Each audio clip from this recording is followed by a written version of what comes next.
August 10th, 2016 in Budapest, Hungary, doing part 2 of Manashiksha. So I'd like to know what you remember from yesterday. Szeretném tudni, hogy mire emlékeztek tegnapról. What was step 1? Mi volt az első lépés?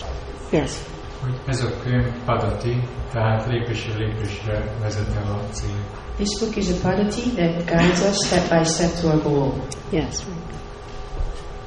And what is the first step in the padati? Mi az első lépés a padatiban? Yes. Ragaszkodnunk kell. We have to be attached. Attached to. That's okay.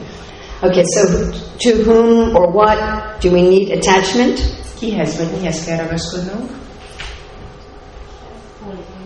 Holy places. Szent helyekhez. Guru. Mantras. Process of surrender. Megfordulás folyamat. Radha Krishna's lotus feet. Radha Krishna lotuszlábához. Devotees. A baktákhoz. Diksha mantra. Diksha mantras. Diksha mantrákhoz. Holy name. Holy name. A szent névhez. Which devotees? Melyik baktákhoz?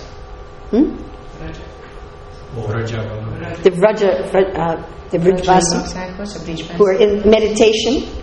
Akik meditálnak. And who else? És még kihez? What other devotees? Gyakorló. Practice. Anyone who is seriously practicing. Mindenkihez, aki komolyan gyakorol. And who else? És még kihez? The Brahmanas. A brámanákhoz. Okay. So we have attachment for all those, and what else do we need? Ragaszkodunk mindezekhez, és még mire van szükség? To endeavor. Yes. To follow a process, to make some effort. To give up pride. Give up pride. Feladni a büszkeséget. Okay. Anybody remember step 2? Emlékszik-e valaki a második lépésre? Yes. Ne kövessük se a dharmát, se az adharmát. We should follow nor dharma, nor adharma. Yes. So if we don't do dharma or adharma, what do we do? És ha nem csináljuk se a dharmát, se az adharmát, akkor mit csinálunk? Bhakti. I am Krishna's servant. Én Krishna szolgája vagyok. I'm not a good person or a bad person. Nem vagyok se egy jó ember, se egy rossz ember. What else is in step 2? Mi más van a második lépésnél?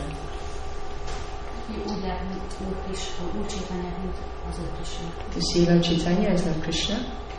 And what else? One more? Guru is Mukunda Preshta. Oh, wow. Yes, Guru is Mukunda Preshta, very dear to Mukunda. Guru nagyon kedves Mukundának.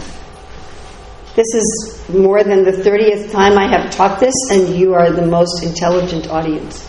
Már több mint 30-szor leadtam ezt a kurzust, és ti vagytok a legintelligensebb közönség, hallgatóság.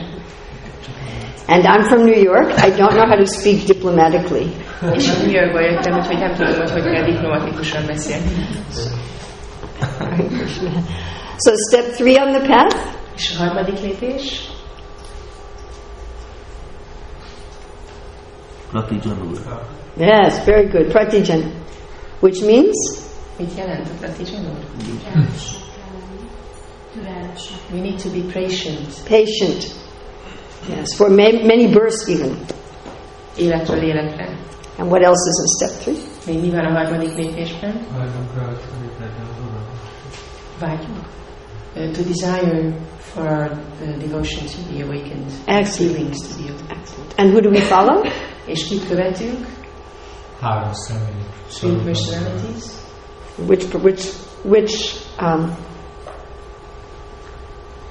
Who do we have to meditate on and Ki follow? az a három? Swarup Damodar and Vasana. Rupan Sanat. And of course Raghunath Das Goswami. Okay, then we move into elimination of obstacles. És akkor belépünk az akadályok elhárításába. So what was the first obstacle? Mi volt az első akadály? Unnecessary talk. prostitute of needless talk. The prostitute of needless talk. A szükségtelen beszéd prostituáltja. Okay, what else is in that verse? Mi más van ebben a versben? Tigers of liberation. Tigers, not of liberation, but of Desire. speaking. Ez nem is a felszabadulás tigrise, hanem a felszabadulásról való beszéd tigrise. Speaking about liberation. And what was the other one? És mi volt a másik? Not to be attached to wealth coming from the service of Narayan. Not to want to enjoy Vaikuntha. Nem akarjuk élvezni Vaikuntát. So how do we cure those obstacles? Hogyan tudjuk meggyógyítani ezeket az akadályokat? Egy nagy hatású ékszer kell hozzá. We need to wear a jewel. We need to have a jewel. Yes, what is the jewel? Mi ez a kincs, vagy ékszer?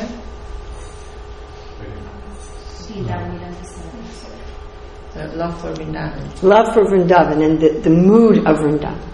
És Vrindavannak a hangulata. Okay? So many devotees will think that this is all that's required. Sok bakta azt gondolja, hogy ez minden, amire szükség van. I mean, that's a lot. Ez már sok. Not very many people come this far. Nem sokan jutnak el idáig. Love and attachment, humility, endeavor. Szeretet, ragaszkodás, alázat, erőfeszítés. Identifying as Krishna's servant. Úgy azonosítjuk magunkat, mint Krishna szolgái. Following Rupa and Sanatan. Követjük Rupát és Sanatan. And having this jewel of the love for Vrindavan. És megvan ez az ékszer, ami a Vrindavan iránti szeretet. That conquers the prostitute, the tigress, and the attachment for the opulence of Vaikuntha. Ami legyőzi a prostituáltat, a tigrist és a ragaszkodást Vaikuntha gazdagságához. That means our lives are full of spiritual sound. Ez azt jelenti, hogy az életünk teli van lelki hanggal. So that should be it, right? És akkor ez ennyi lenne. So what do you think? Are we ready for perfection today? Mit gondoltok, készen állunk majd tökéletességre? What do you think? Mit gondoltok? No. Sorry. Sajnálom, még nem.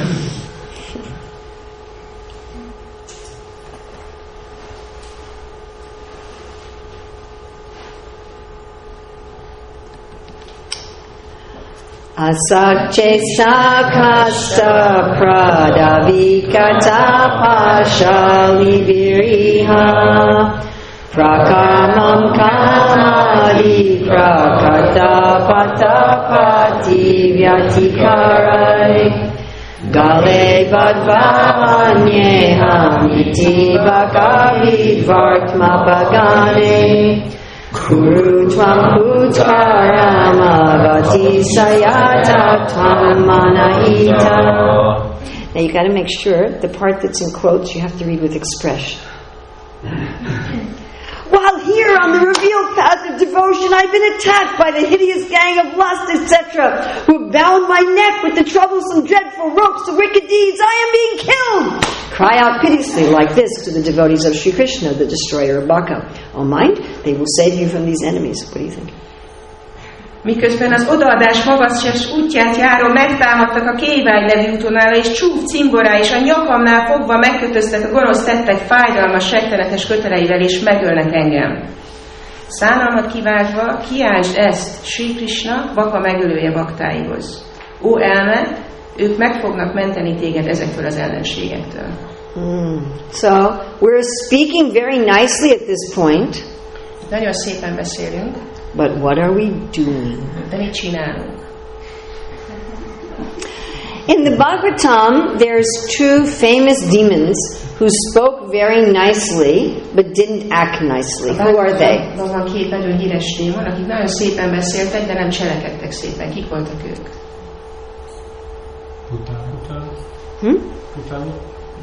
Puta. She didn't say anything. Putana nem mondott semmit. Speaking. Ki beszél? Last verse was about sound. Hiranyakashipu. And who else? Kamsa.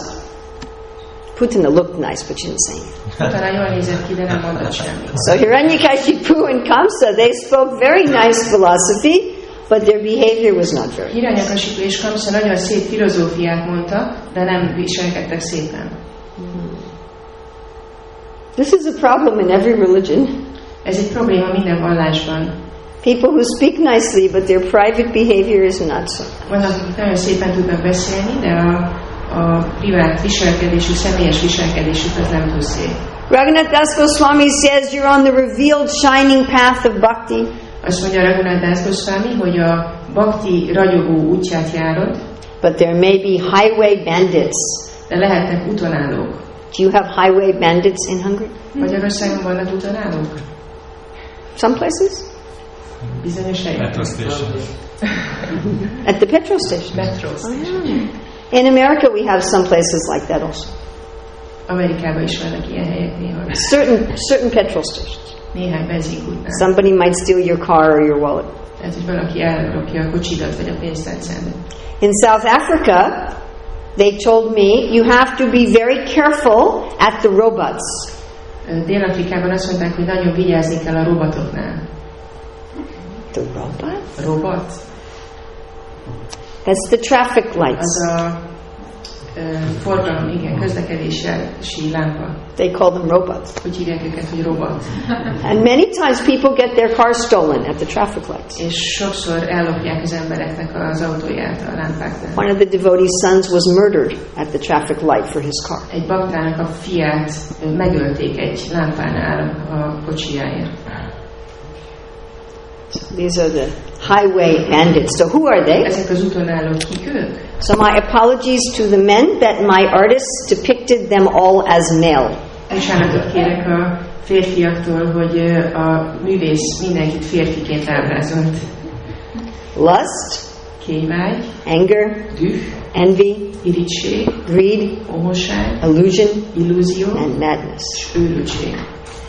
Their ropes are made out of actions which are opposed to what we're saying. A kötelek pedig olyan tettekből állnak, amelyek ellentmondanak annak, amiről beszélünk. Things that we know are wrong. Olyan dolgok, amikről tudjuk, hogy rossz. And where are these ropes? És hol vannak ezek a kötelek? They are around our neck, A nyakunk körül. like this. Így. We're like a dog on a leash. Olyanok vagyunk, mint egy kutya egy pórázon. And these enemies, they are just pulling us to these wicked actions. És ezek az ellenségek, ezek húznak bennünket, hogy rossz tetteket végezzünk. These are the things we say, I should not watch it, and then we watch it. Ezek azok a dolgok, amikről tudjuk, hogy nem kéne néznem, de aztán oda nézek. I should not eat that, and then we eat it. Ezt nem kéne megennem, de aztán megeszem.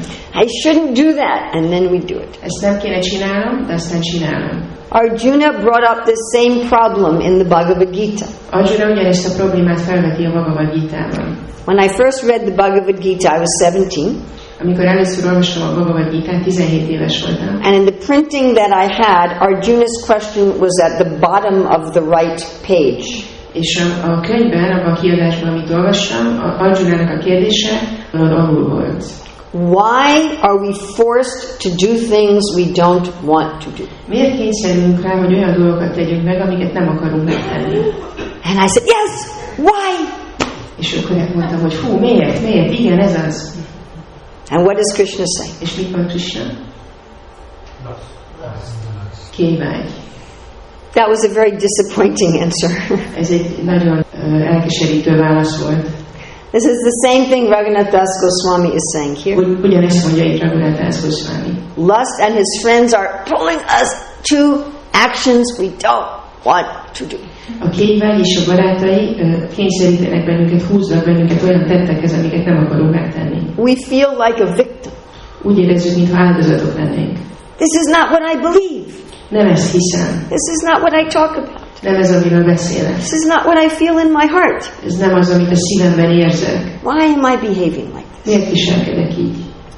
So, this is very subtle and difficult. Ez nagyon finom szintű és nehéz. And you can figure I am not talking about any of you.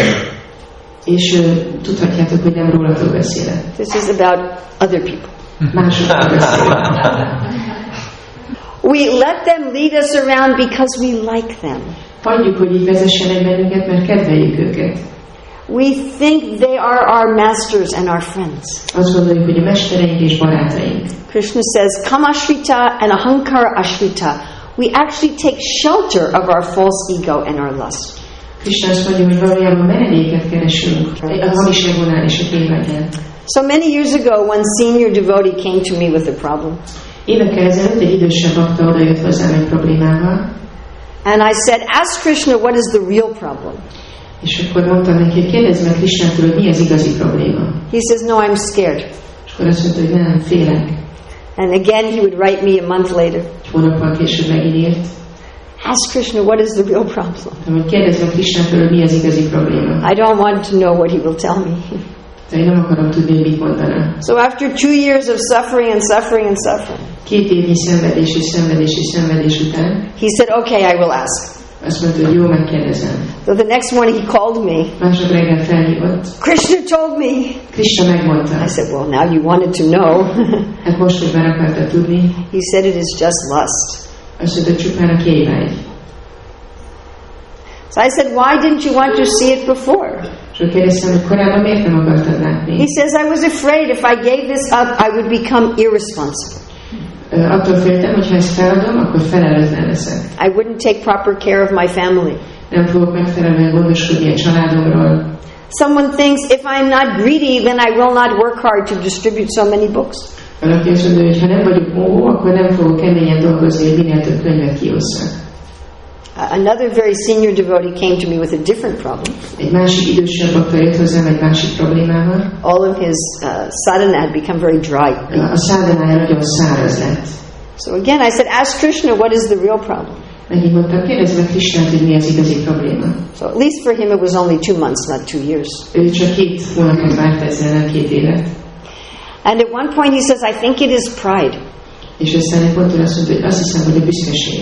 But if I give this up, then I will not want to serve my guru anymore. I will leave ISKCON.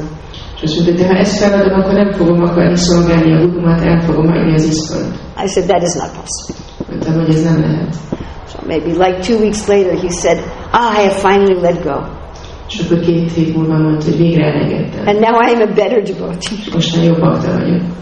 But we're thinking like this. De így gondolkodunk. I need these masters. Szükségünk van ezekre a mesterekre. They're motivating me. Motiválnak minket. Without them, I will just do nothing. Nélkülük nem csinálok semmit. Arjuna also felt like this. Arjuna is így érzett. He says, if I wanted the kingdom, then I would fight. Szóval, hogy ha akarnám a királyságot, akkor harcolnék. But I don't want the kingdom. De nem akarom a királyságot. So why should I fight? Miért harcoljak? I'll do nothing. Nem csinálok semmit. I'll just beg. Csak koldulok. So we think we need these. Azt gondoljuk, hogy szükségünk van rájuk. And then we are so disappointed when they force us to do things that are against our ideals. És aztán meg olyan csalódottak vagyunk, amikor rákényszerítenek, hogy olyan dolgokat csináljunk, amikre nem gondoltunk, hogy csinálnánk. So what do we do about this problem? Mit tegyünk ezzel? Raghunath Das Goswami says, remember the cheating crane. Raghunath Das Goswami azt mondja, hogy emlékezz a csaló dalura. The crane is standing on one leg like a great yogi. A dalu egy lábon áll, mint egy nagy jogi. Eyes closed in meditation. Behúnyja a szemét meditációban. Until along comes amíg nem jön,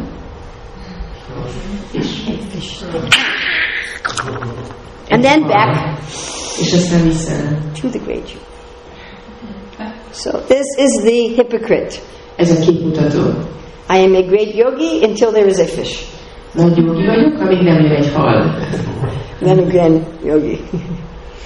So Krishna killed one demon in the form of a crane. Krishna megölt egy démont, akinek dalu formája volt. Now we should call out not exactly for Krishna's help to kill this problem. Mi ne pont Krishna segítségét kérjük ezért ennél a problémánál, but to the devotees of the killer of Bhakta. hanem Baka megölőjének a baktái segítségét. They are also on the same path. Ők is ugyanezt az utat járják. This is our painting for this verse. Ez a festményünk ehhez a vershez. Now, when we are proud, we don't see them. Amikor büszkék vagyunk, nem látjuk őket. We only see the bandits. Csak az utalállókat látjuk. And we just feel like a victim. És csak úgy érezzük, hogy áldozatok vagyunk. When we have some humility, Hogyha van alázatunk, then we will see that there are these police officers there also. akkor látjuk, hogy ott vannak ezek a rendőrök is. And remember how Raghunath Das Goswami said we should call for them. És emlékezzünk rá, hogy Raghunath Goswami azt mondta, hogy kiáltsunk értük. Piteously. Szánalmat keltve. Help, I'm being killed. Segítsetek, meg fognak ölni. We don't usually do that. Általában ezt nem tesszük. We just say, I have it all together. Általában azt mondjuk, hogy minden rendben van. I am a good devotee. Jó bakta vagyok. I have no problem. Nincs problémám. This requires honesty and humility. Becsületességre és alázatra van szükség. I need help. Szükségem van segítségre. So why these devotees who are the servants of the killer of Baka? Miért pont Baka megölőjének a szolgáihoz kiáltsunk? Because that means they have given up hypocrisy. Mert ez azt jelenti, hogy ők feladták a képmutatást. That means they know how to do it. Ami azt jelenti, hogy ők tudják, hogy ezt hogy lehet megtenni. They also show us that they are happy without these bad masters. És azt is megmutatják, hogy boldogok ezek nélkül, a rossz mesterek nélkül. We see, they're not pulled around by these things, and they're happy, they're peaceful. Őket nem húzgálják ide-oda, és ők boldogok és békések. And so when we call out to them with this faith and this honest humility, then they come and scare away the thieves. Hogyha hittel és őszinte alázattal kiáltunk hozzájuk, akkor ők elkergetik őket. The devotees of the killer of Baka remove these nooses from around our neck. Baka megölőjének a baktái eltávolítják a hurpokat a nyakunkról. By their example, a példájukkal, by our seeing their own faith and their own happiness, azáltal, hogy láthatjuk az ő hitüket és boldogságukat, and also by their instructions. És a tanításaikkal is. Here we have their books are breaking their ropes. Ott vannak a könyveik, amik elszakítják ezeket a köteleket. And we need to surround ourselves on the path always with these police officers. És az úton mindig körül kell venni magunkat ezek által, a rendőrök által. Then our heart, like a crystal stone, will reflect their own qualities. És akkor a szívünk olyan lesz, mint egy kristály, ami visszatükrözi az ő jó tulajdonságaikat. So many people think that this is the end of the path. Sokan azt gondolják, hogy itt elértük az út végét. Some of the places where I've presented this, even the temple presidents have come up to me afterwards and said, "Isn't that the end of the path?" Volt, ahol tartottam ezt az előadást, és a templom prezidentek jöttek oda hozzám utána, és mondták, hogy ez nem az út vége. Do we really have to go deeper? Még mélyebbre kell mennünk.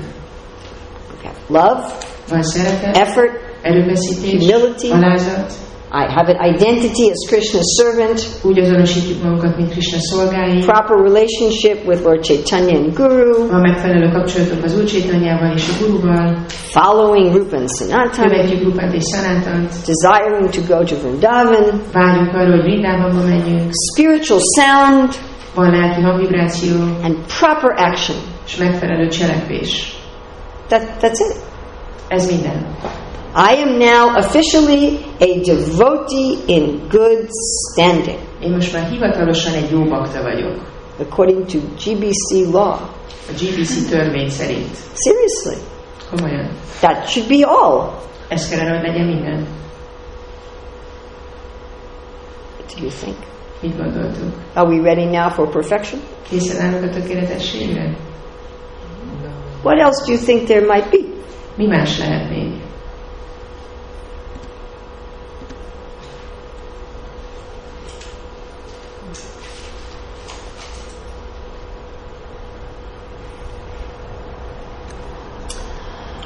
Hare Chaita Projaka Pata Kutinati Barakara Sharanutre Snatvada Hasikatam Atmanam Apimam Saratvam Gandharva Girihara Pada Prema Vilasat Sudambodau Snatva Tvam Abhinyitara Mancha Sukhaya.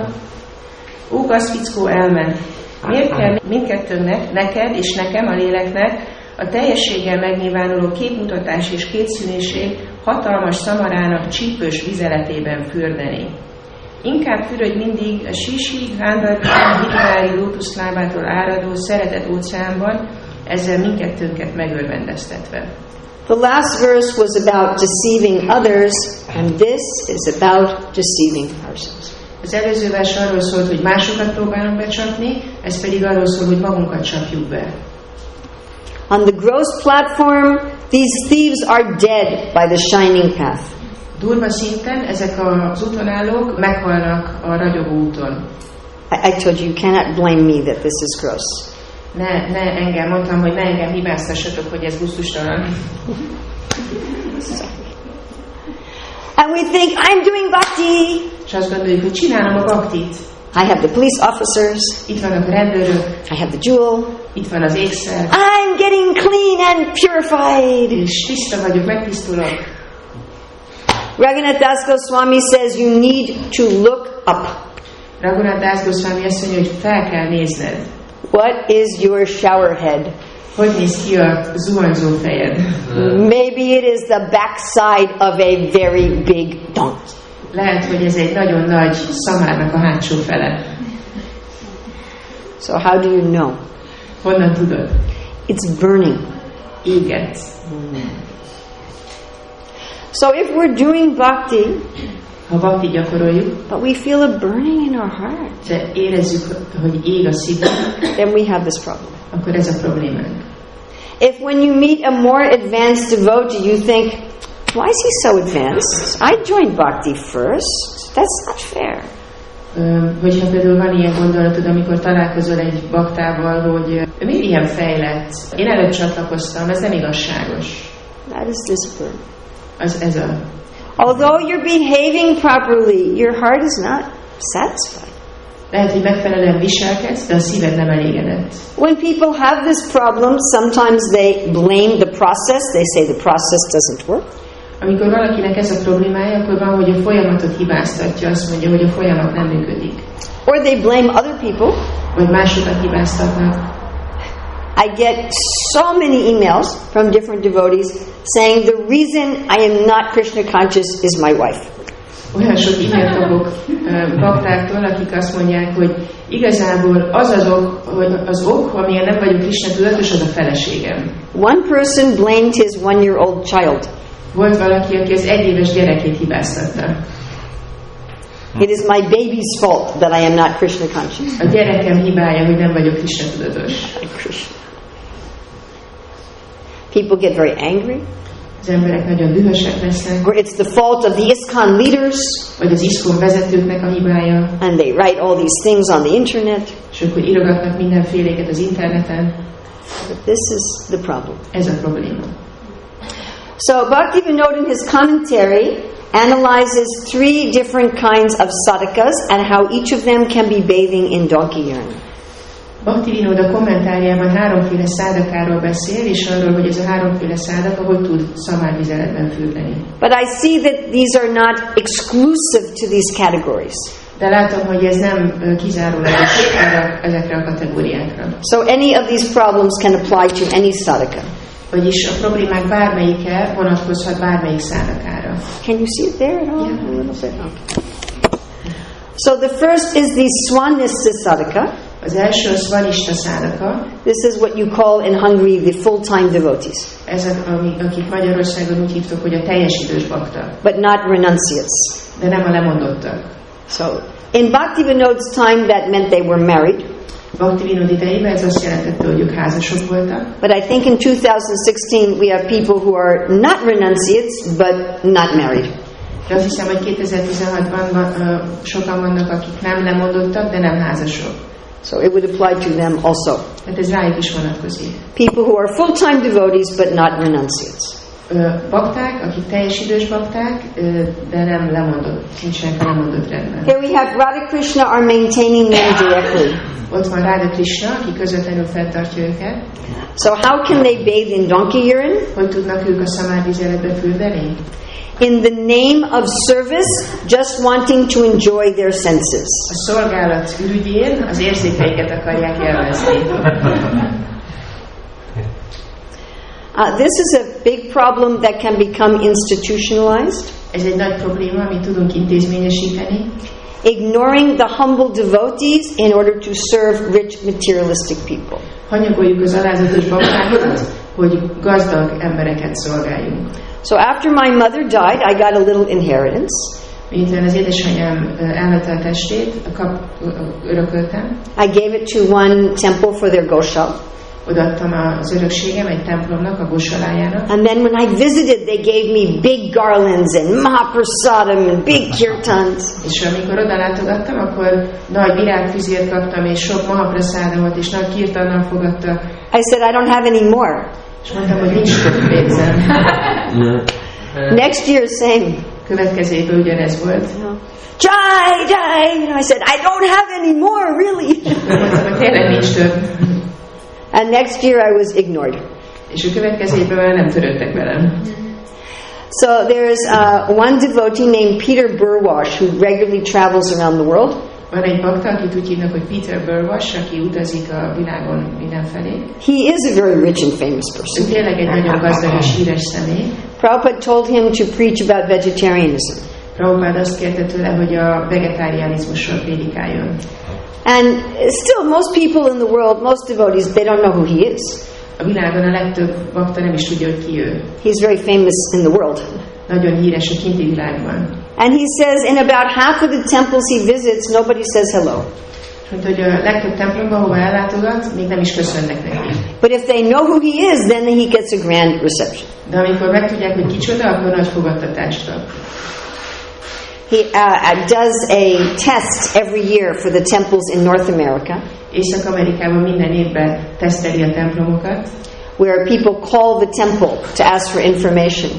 Úgyhogy van ez, hogy fölhívja az ember a templomot, hogy információt kérjen. And once a year he makes a report which temples had the best service and which had the worst service. És évente egyszer beszámol arról, hogy melyik templomnak van a legjobb szolgáltatása ebből a szempontból. How do we treat the ordinary person? Hogy hogyan bánunk a közönséges emberekkel? How do we treat the humble devotee? Hogyan bánunk az alázatos baktákkal? Then wanting to accumulate wealth and opulence. Aztán az, hogy akarunk vagyont felhalmozni. This is especially a donkey urine problem for those who are just dependent on charity. Ez főleg egy ilyen szamárvizelet probléma azoknak, akik csak adományokon függnek.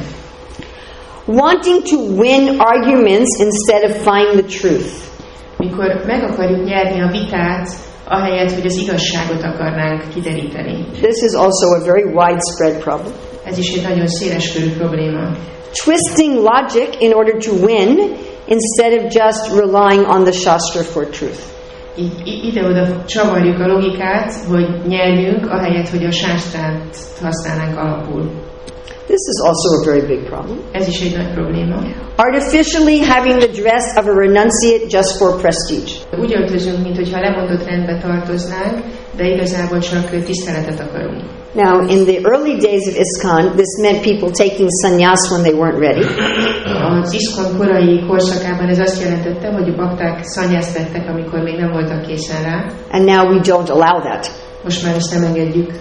But now this manifests as people staying in the brahmacharini ashram too long. De most ez meg úgy nyilvánul meg, hogy bakták túl hosszú ideig maradnak a brahmachari és brahmacharini ashramban. Just thinking it is superior.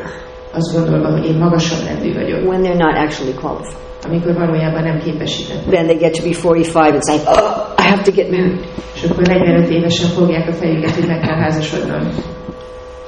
Then we have the parinista sadhaka. Aztán van a parinista sadhaka. These are the people who follow all of the normal behaviors of the world.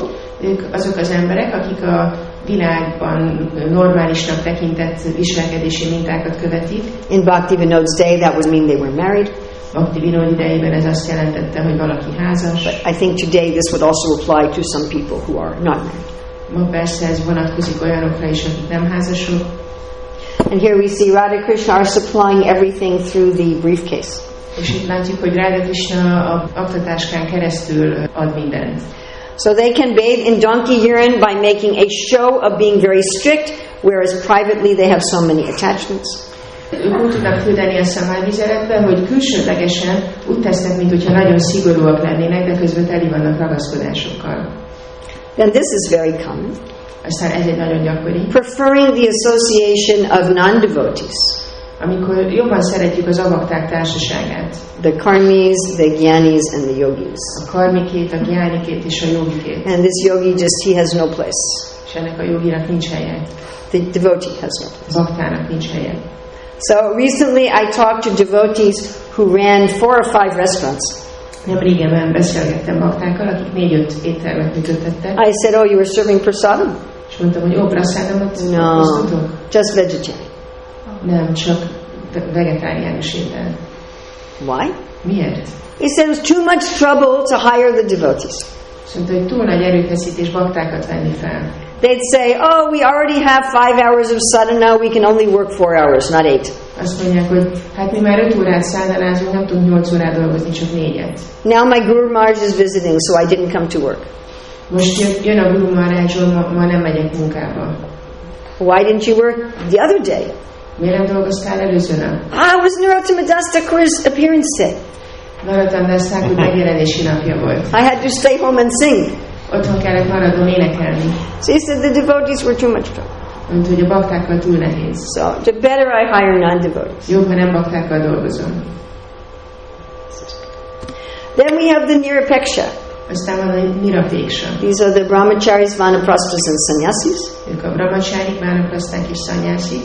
So they bathe in donkey urine when they think, because I am renounced, therefore I am advanced in bhakti. Ők akkor fürdenek szamárvizeletben, hogyha azt gondolják, hogy amiatt, hogy lemondott vagyok, fejlett vagyok a bhaktiban. And this we still have a problem in many parts of the world. És ez is egy probléma még mindig a világ számos részén. The renunciates mistreating the grahastas, the women and the children. Hogy a lemondott személyek csúnyán bánnak a grihasztákkal, a nőkkel, a gyerekekkel.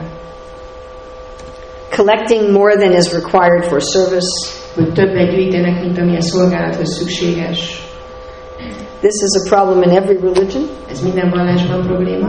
In the name of preaching, just trying to attract the opposite sex. A prédikálás nevében csak igazából az ellentétes nemet akarjuk vonzani.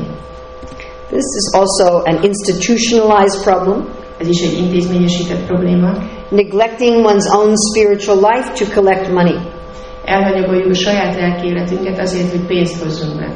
Now, the temple leaders will sometimes say this. Ezt mondják néha a templomvezetők. It's okay that you don't have time to read. We have to collect for the new temple. Nem baj, hogyha nincs időd olvasni, gyűjtenünk kell az új templomra. This is also very common. Ez is nagyon gyakori. Meditating on material things while appearing to do service.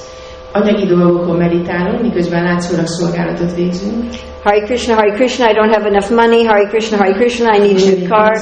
Hare Krishna, there's a very pretty girl. Ott egy szép lány. Did you get all 3 of them? Yes. Okay. This one was very difficult to illustrate. Ez nagyon nehéz volt illusztrálni. Because it's not really gross neglect. Mert ez nem ilyen durva szintű hanyagolás. This is someone who has the externals really paka. Itt valaki olyanról van szó, aki külsőlegesen nagyon paka, nagyon rendezett, rendes. Iron saffron silk. Vasalt, sáfrányszínű sejem ruha. All the right mudras. Tökéletes mudrák. Perfect mantras. Tökéletes mantrák. But they're not developing devotion. De nem fejlődnek az odaadásban. Now this one you see in the front, there's a box. Itt látjátok, hogy elő van egy doboz. It has a lock on it. Van rajta egy lakat. So what's in the box? Mi van a dobozban? Hearts. Yes. Szívek. One devotee said cookies. Süti.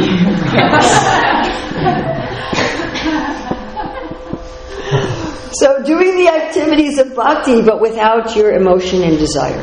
Ez az, amikor végzed a bhaktinak a külsődleges cselekedeteit, de anélkül, hogy érzelem vagy vágy lenne a szívedben. So can anyone figure out what is the same about all these ways of bathing in donkey urine? Meg tudja valaki mondani, hogy mi az, ami azonos mindezekben a példákban, amiket a szamárvizeletben való fürdésnél említettünk? Hypocrisy. Yes? Two-faced personality. Kétarcúság, vagy képmutatás. More? Más? Wrong motives. Very good. Rossz motiváció. Lust. Yes, definitely. But this is subtle. De ez finom szintű. This is the same enemies, but now subtle. Ugyanazok az ellenségek, csak finom szinten. So should I tell you a story about myself and this problem? Meséljek nektek egy történetet magamról ezzel a problémával kapcsolatban? Will you be kind to me? Kedvesek lesztek hozzám? So, as most of you know, for many years, I was teaching and running gurukulas.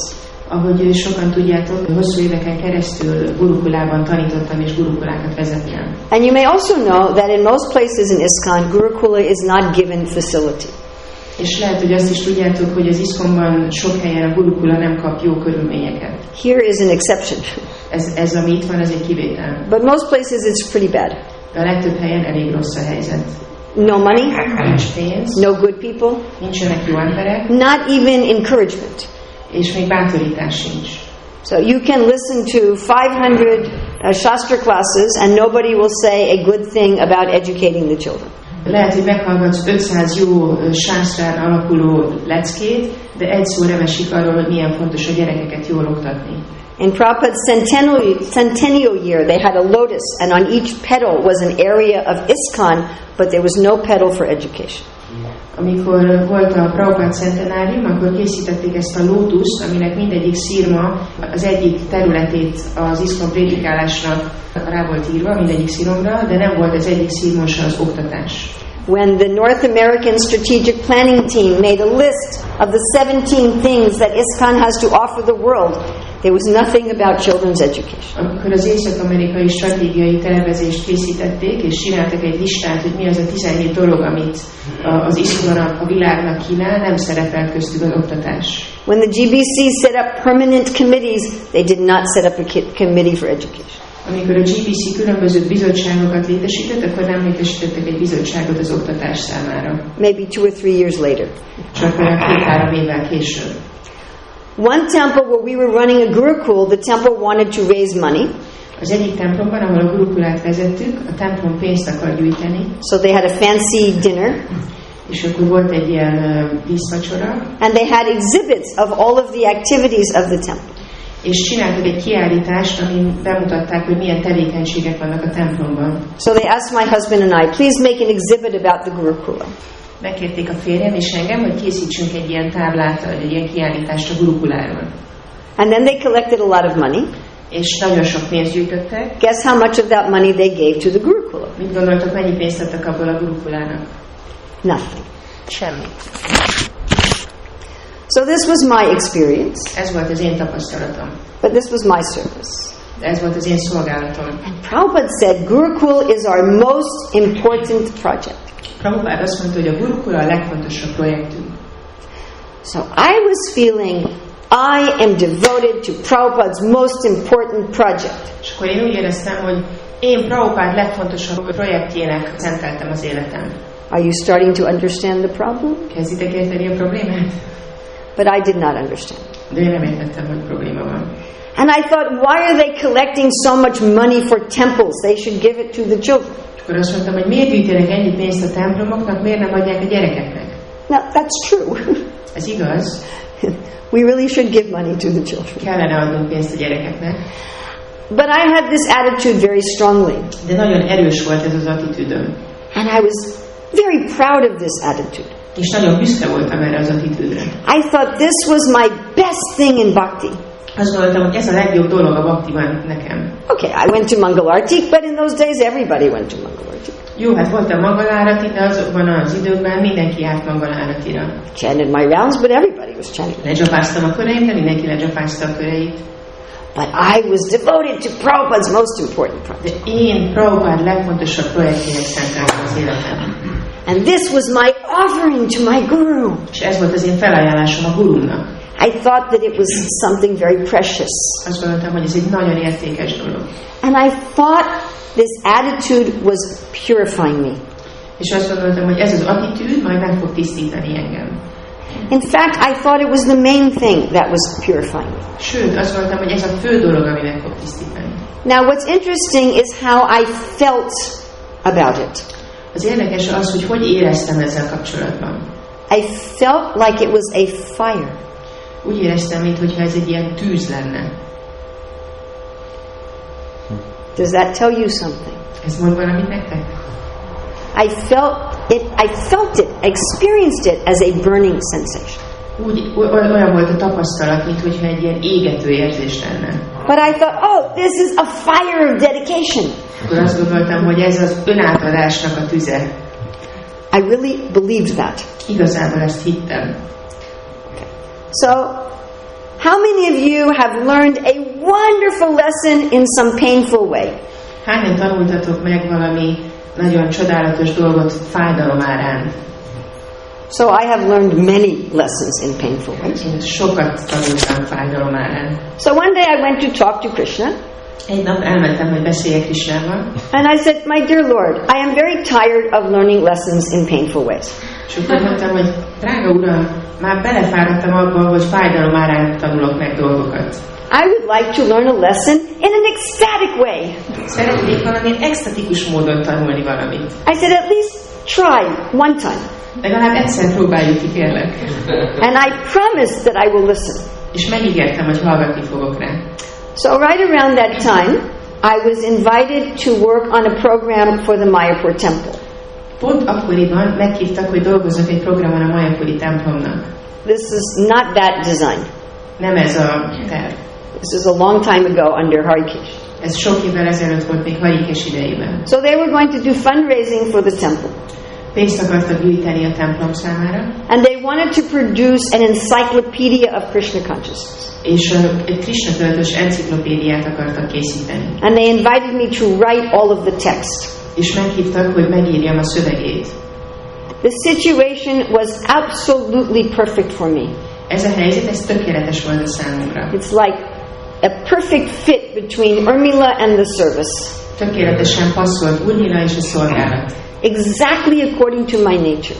Teljesen megfelelt a természetemnek. Lots of research. Jó sok kutatás. I love research. Imádok kutatni. And all about philosophy and Prabhupada and Krishna and ISKCON. Filozófiáról szólt, Prabhupádról, Krishnáról, az ISKCONról. And then it was intellectually challenging. És egy intellektuális kihívás volt. Because I had to take complicated ideas and fit them into a little box. Mert komplikált elképzeléseket egy ilyen kicsi dobozba bele kellett helyeznem. Like you see in a zoo or a museum. Mint ahogy látjátok egy állatkertben vagy egy múzeumban. You know, everything about the elephant on one little box. Az elefántról minden ott van egy kis feliraton. You probably never thought about that. Biztos nem gondolkodtatok még ezen. But that's a very difficult thing to do. De ezt nehéz megtenni. If you just get one letter wrong, it doesn't fit. Ha egy betűt már elrontasz, akkor nem fér be. So I was playing with the words. Játszottam a szavakkal. I love to play with words. Nagyon szeretek szavakkal játszani. And then the team was perfect. És a csapat tökéletes volt. Sincere devotees who were creative and kind and enthusiastic. Őszinte, kreatív, kedves, lelkes bakták.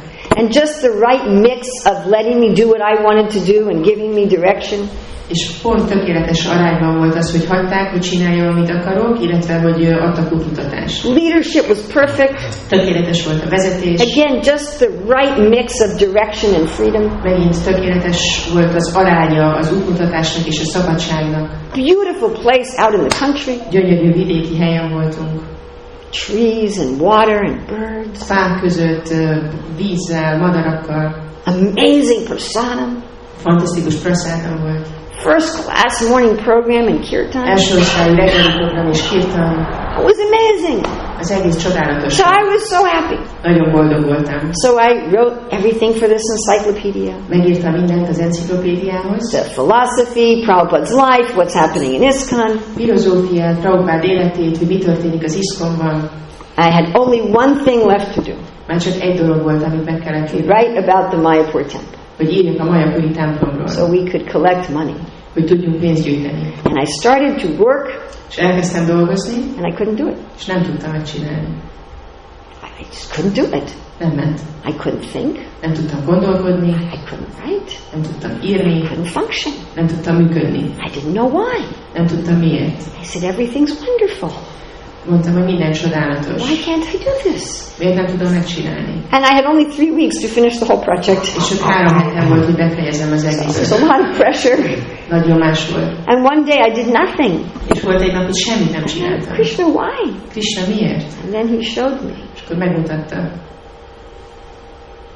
You think you're so dedicated to Gurukula. Azt gondolod, hogy annyira átadtad magad a Gurukulának. But you're envious of money for temples. De irigy vagy, amikor pénzt adnak a templomoknak. Therefore you can't do anything. Ezért nem tudod csinálni. Wow. That's the donkey urn. Ez a szamád-vizelet. And it went on for me for decades. És ez nekem évtizedekig tartott. And I didn't see it. És nem láttam. You think I'm getting clean. Azt gondolod, hogy tisztulok. You think this is my bhakti, this is my dedication. Azt gondolod, hogy ez az én bhaktim, így adom át magam. It's liquid. Folyadék. So you think it's cleaning me. Azt gondolod, hogy tisztít engem. But it's not. De nem. So what is the solution? Mi a megoldás? One has to bathe instead in an ocean of love. Ehelyett a szeretet óceánjában kell fürdeni. And again we think if I give up the donkey urine, I will not be motivated. Megint azt gondoljuk, hogy ha feladom a szamád-vizeletet, nem leszek motivált. That's not true. De ez nem igaz. I'm just as motivated for Gurukula now as I was then. Ugyanolyan motivált vagyok a Gurukulával kapcsolatban, mint akkor voltam. But I'm also happy if temples get money.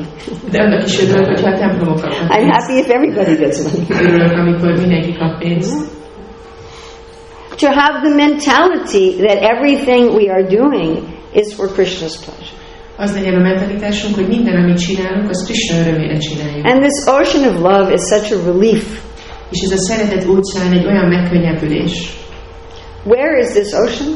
Hol van ez az óceán? At the feet of Gandharva and Giridhari. Gandharva és Giridhari lábánál. This is our painting for this verse. Ez a festményünk ehhez a vershez. Gandharvika means the artistic singer. Gandharvika azt jelenti, hogy a művészi énekes. And Giridhari means the mountain holder. Giridhari pedig, aki fenntartja a hegyet. So one should be doing everything for them. Mindent nekik kell csinálnunk. Not for some other hidden motive. Nem pedig valamilyen más rejtett motiváció miatt. Now at this point, surely we must be finished. Most már biztos, hogy a végére értünk. It's got to be it. Most már ez kell, hogy a vége legyen. The jewel of spiritual sound. A lelki hangvibráció ékszere ott van. The police officers keeping us from wicked deeds. A rendőrök, akik távol tartanak bennünket a and bathing in this ocean of love. És fürdünk a szeretet óceánjában. It just feels like this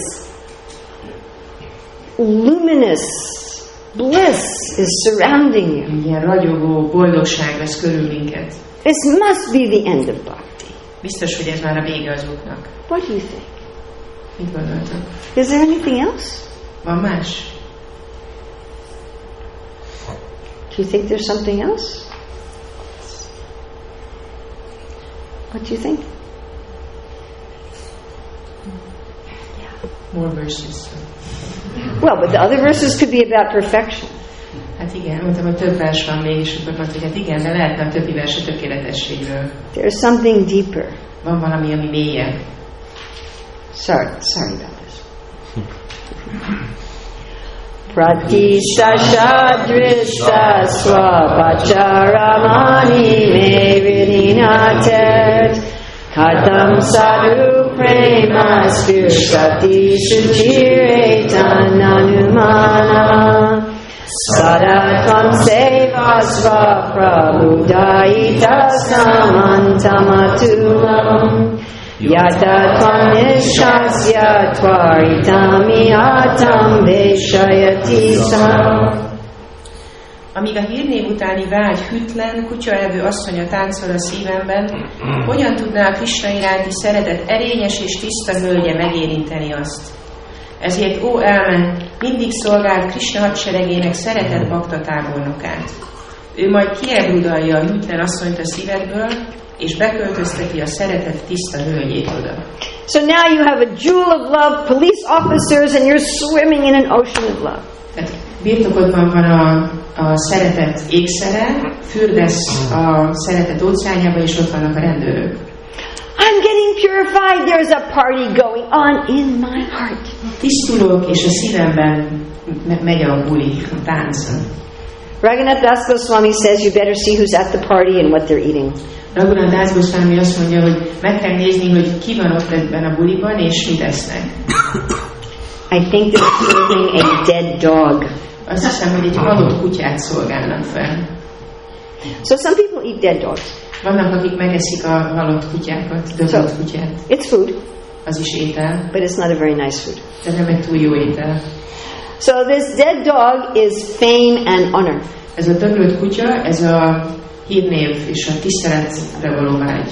So we have no problem with dead dogs. Nincs problémánk a döglött kutyákkal. We only have a problem if you want to eat them. Csak akkor van problémánk, hogyha valaki meg akarja enni. So the desire to eat this dead dog is a wild, disloyal woman. Ez a vágy, hogy meg akarunk enni egy döglött kutyát, ez egy vad, hűtlen asszony. Why disloyal? Miért hűtlen?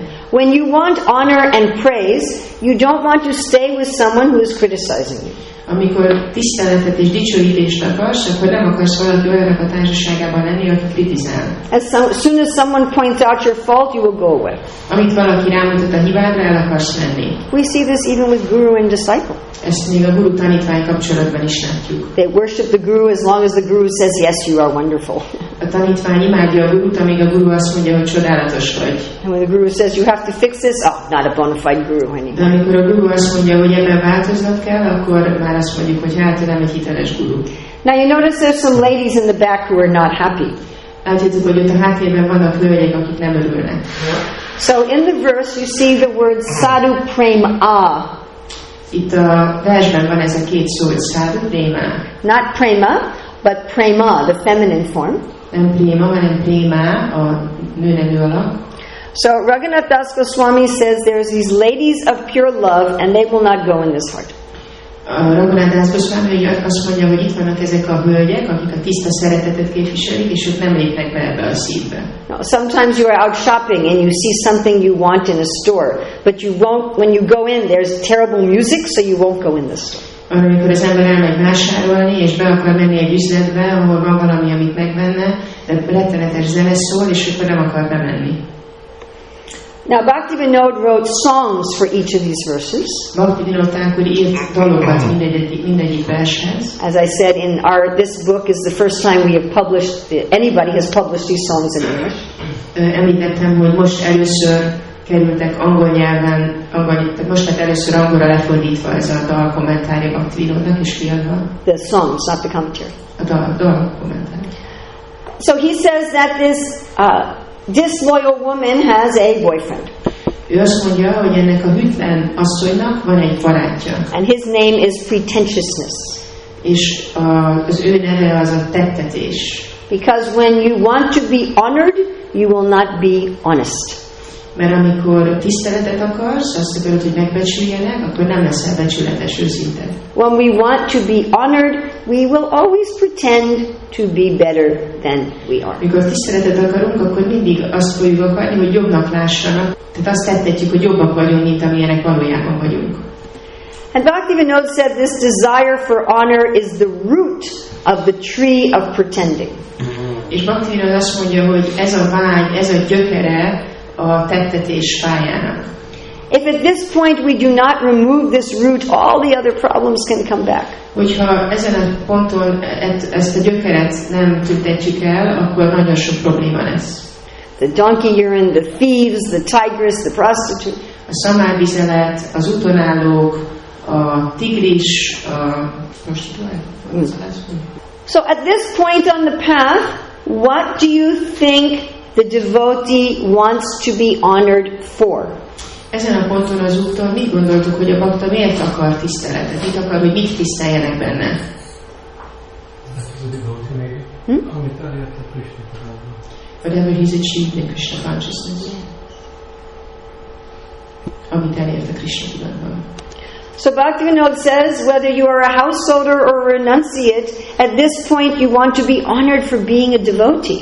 Bhaktivinoda azt mondja, hogy akár háztartó vagy, akár a lemondott rendbe tartozol, ezen a ponton azért akarod, hogy tiszteljenek, mert hogy bakta vagy. He said the householders want to be honored for being very kind. A családosok azért akarják, hogy tiszteljék őket, mert nagyon kedvesek, religious, vallásosak, sinless, bűntelenek, a devotee of the Lord, az Úr baktái, knowing spiritual subjects. ismerik a lelki témákat. being very detached. Nagyon elkülönültek. The renunciates want to be honored for their renunciation. A lemondott rendbe tartozók pedig azért akarják, hogy tiszteljék őket, mert lemondottak. Knowing all the Shastra. Ismerik a szentírásokat. Perfectly understanding devotion.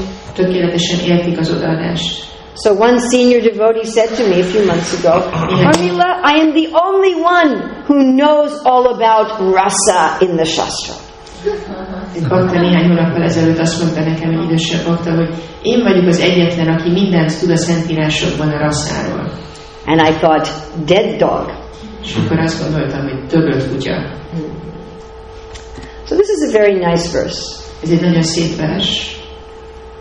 The girl named Praise has never gotten married. A dicsőítés nevű leány sosem házasodott meg. Why is that? Miért? The sadhus don't want to marry her, and she does not want to marry the demons. A száduk nem akarják elvenni őt, és ő meg nem akar hozzávenni olyanok között. The sadhus, they don't want to be honored. A száduk nem akarják, hogy tiszteletet kapjanak. So what is the cure? Mi a gyógyír? We have to serve the great generals in Krishna's army. Szolgálnunk kell a nagy tábornokokat Krishna hadseregében. The army generals can throw out this desire for honor from our heart. A hadsereg tábornokai ki tudják rúgni a szívünkből ezt a megbecsülésre, tiszteletre való vágyat. Then Krishna himself cleanses the heart. És akkor Krishna maga megtisztítja a szívet. Then the heart becomes like a beautiful city. És akkor a szív olyan lesz, mint egy gyönyörű város. Into which the pure lady of love will enter. Amiben a szeretet tiszta hölgye belép. Would you like that? Ezt szeretnétek? What do you think? Mit gondoltok? That'd be nice. Van lenne? So how does this work? Hogy működik ez? Why does serving the generals in Krishna's army remove this problem? Miért távolítja el ezt a problémát az, hogyha szolgáljuk Krishna tábornokait? This is a problem where we want to be a general. Mert ez a probléma, hogy mi akarunk tábornokok lenni. Now, this desire can take different forms. Ez a vágy, ez többféle formát tud ölteni. One devotee told me, I like the reputation of being very humble. Egy bakta mondta nekem, hogy én szeretem, hogy abban a hírben állok, hogy nagyon alázatos vagyok. I sit in the back. Hátul ülök. I never say anything. Sosem mondok semmit. I never push myself forward. Sosem tolakszom előre. I want to be honored for being very humble. Azt akarom, hogy azért tiszteljenek, hogy nagyon alázatos vagyok. So it's not only a problem for people like me who sit at the front. Ez nem csak olyanok a probléma, akik olyanok, mint én, és mindig előre ülnek. You understand? Értitek? Yeah. I want to be known as a saint. Azt akarom, hogy úgy ismerjenek, mint egy szentet. When I was a new devotee, I wrote one poem. Amikor új bakta voltam, írtam egy verset. And I wrote, I really want to be a saint. És azt írtam, hogy nagyon szeretnék szent lenni. That is this problem. Ez a probléma. I want to be a pure devotee. Tiszta bakta akarok lenni.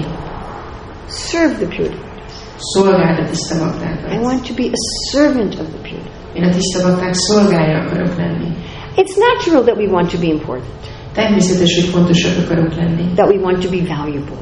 Hogy értékesek akarunk lenni. That desire is really a spiritual desire ultimately. Ez a vágy végső soron egy lelki vágy. When Akrura was going to Vrindavan, he was thinking, when I get there, Krishna and Balaram will call me Uncle Akrura and my whole life will be perfect. Amikor Akrura ment Vrindavanba, akkor azon gondolkodott, hogy mikor odaérek, akkor Krishna és Balaram úgy fognak szólítani, hogy Akrura nagybácsi, és az életem boldog lesz. And Prabhupada writes there, if we do not live to be recognized by Krishna, our whole life is condemned. És Prabhupada írja, hogy ha nem úgy éljük az életünket, hogy Krishna így elismerjen bennünket, akkor az egész életünk hiába való. We want Krishna to say, well done, good and faithful servant. Azt akarjuk, hogy Krishna kimondja ezt, hogy jól cselekedtél, jó hűséges szolgám. But that is a different kind of honor. De ez egy másfajta tisztelet. That is the honor that the parent gives to the child. Az a fajta tisztelet, amit a szülő ad a gyermekének. One time when I was giving class, there was one mother who had a little baby in her arms the whole time. Egyszer leckét tartottam, és egy édesanyjának a kisgyerek ott volt a kezébe végig. And the whole class, she's just looking at the baby's toes. És egész lecke alatt a kisgyereknek a lábujjait figyelte. Are they so interesting? annyira érdekes. But to her they were very important. De a számára nagyon fontos volt. So to Krishna, each of us is very important. Krishna számára mi mindannyian nagyon fontosak vagyunk. He finds each of us fascinating. Mindannyian lenyűgözünk őt. He's in our heart. Ott van a szívünkben. He's listening to all of our thoughts. Hallja minden gondolatunkat. He's watching everything we do. Figyel mindent, amit csinálunk.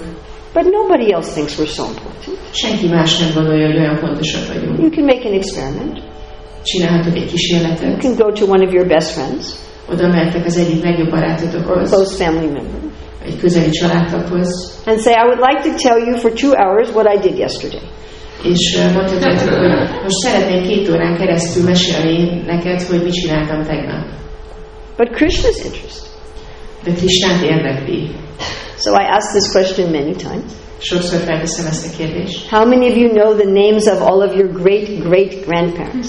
Hányan tudjátok a ükapátoknak, meg anyátoknak a nevét? One person. Egy személy. 2. This means our grandchildren's grandchildren will not know our names. Ez azt jelenti, hogy az unokái még a nevünket sem fogják tudni. One of my grandchildren just got married in May. Az egyik unokám az most májusban házasodott. Our grandchildren will not know my name. Probably. És az ő unokái valószínűleg nem fogják tudni a nevem. What to speak of what kind of a person I am. Nem is beszélve arról, hogy tudnák azt, hogy milyen ember vagyok. What I do. Mit csinálok. What I like. Mit szeretek. So objectively we are not important. Tehát objektíven szólva nem vagyunk fontosak. In the Bhagavatam, there's many chapters that are just lists of names. A Bhagavatamban van sok fejezet, ami csak neveket sorol. Sometimes every one of those names is a pure devotee. Időnként minden egyes név egy tiszta bakta. And even we are bored. És mi unjuk, amikor olvassuk. We just read through the verses quickly. Csak gyorsan átlapozzuk a verseket. We don't even give a class on it. Még leckét se tartunk belőle. Objectively, we are not important. Objektíve nem vagyunk fontosak. To desire to be honored for our devotion and our purity is an illusion. Ez a vágy, hogy akarunk tisztelve lenni az odaadásunk és a tisztaságunk miatt, ez egy illúzió. Instead, if we take the real position, ehelyett fogadjuk el a valódi helyzetet. Objectively, I am so insignificant. Objektíve annyira jelentéktelen vagyok. Let me just serve the great personality. Csak hadd szolgáljam a nagy személyiségeket. And let me get my satisfaction from being dear to Krishna. És hagyj váljak elégedetté attól, hogy kedves vagyok Krishnának. It's such a relief. Ez egy olyan megkönnyebbülés. You don't have to pretend anymore. Nem kell már színlelni, megjátszani magad. It takes so much energy, doesn't it? Ez nagy erőfeszítés megjátszani magad. Pretending that I'm so important. Amikor megjátszod, hogy te milyen fontos vagy. We have to analyze everything we do and say. Mindent elemezni kell, amit mondunk és csinálunk. Maybe now they know I'm not such a great devotee. Jaj, lehet, hogy most már tudják, hogy nem vagyok olyan jó bakta. Maybe I shouldn't have said that. Lehet, hogy ezt nem kellett volna mondanom. What are they going to think of me? Mit fognak gondolni rólam? So much anxiety. Annyi aggodalom. So when we serve the great devotees, we have this peace and relief. Amikor a nagy baktákat szolgáljuk, akkor békések vagyunk és megkönnyebbülünk. And it drives out this desire to eat this dead dog of fame. Elűzi ezt a vágyat, hogy ezt a hírnévre való vágy döglött kutyát együk. How do we serve the great devotees? Hogyan szolgáljuk a nagy baktákat? Through embraces. Öleléssel. Taking their foot dust. A lábuk porát a fejükre tesszük. Taking the remnants of their food. Megesszük az ételmaradékukat. This is child Narada. Ez itt a gyerek Narada. Washing their feet. Megmossuk a lábukat. Then the spiritual potency will flow from the heart of the devotee into our heart. És akkor a lelki energia a másik baktának a szívéből beleáramlik a mi szívünkbe. And then the pure ladies of love will enter our heart. És akkor a szeretet tiszta hölgyeibe tudnak lépni. So this painting is of the gopis after bathing in Radhakund.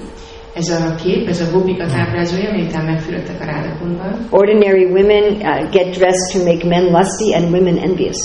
A közönséges nők azért öltöznek, hogy kévágyat ébresztenek a férfiakban, és irigyét tegyenek más nőket. But they're getting dressed just to make Krishna happy. De ők azért öltöznek fel szépen, hogy Krishna örüljön.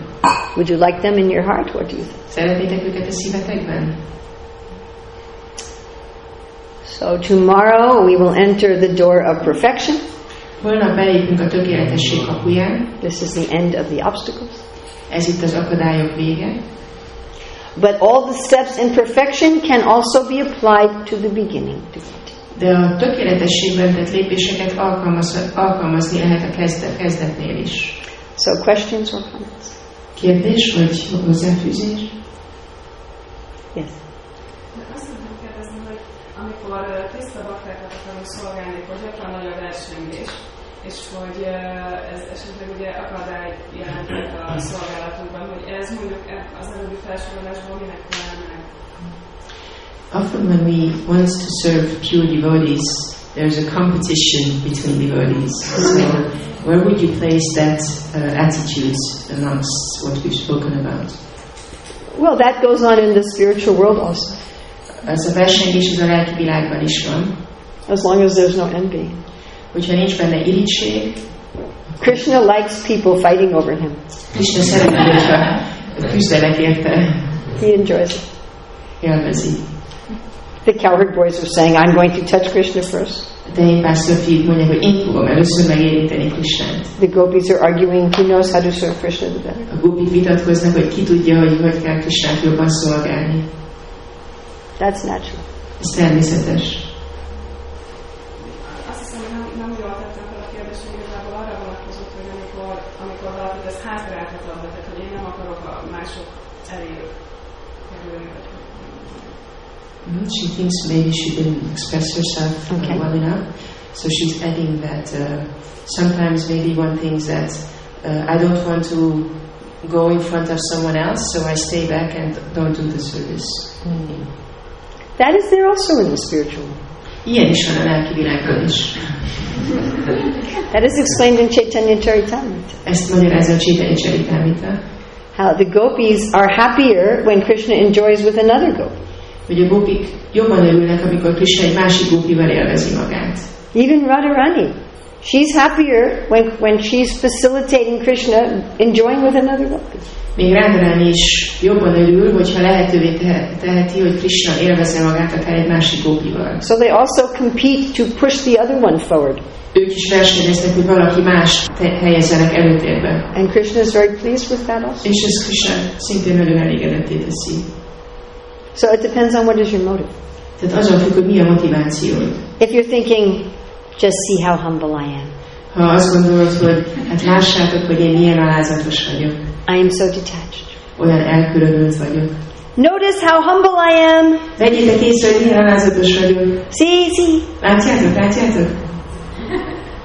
Or, oh, look how nice service this other devotee is doing. Vagy hogy nézzétek, milyen szépen szolgál ez a másik bakta. If I can facilitate this devotee doing service, that is very nice. Hogyha tudom segíteni, hogy ő tudjon szolgálni, akkor ez nagyon jó. Krishna, are you pleased with me? Krishna, elégedett vagy velem? Then that's very good. Ez nagyon jó. These are very subtle. Ezek nagyon finom dolgok. The prostitute, the tiger, the thieves, those are gross. A prostituált, a tigris és az utonállók, ezek durva szintű dolgok. Even those are hard to detect.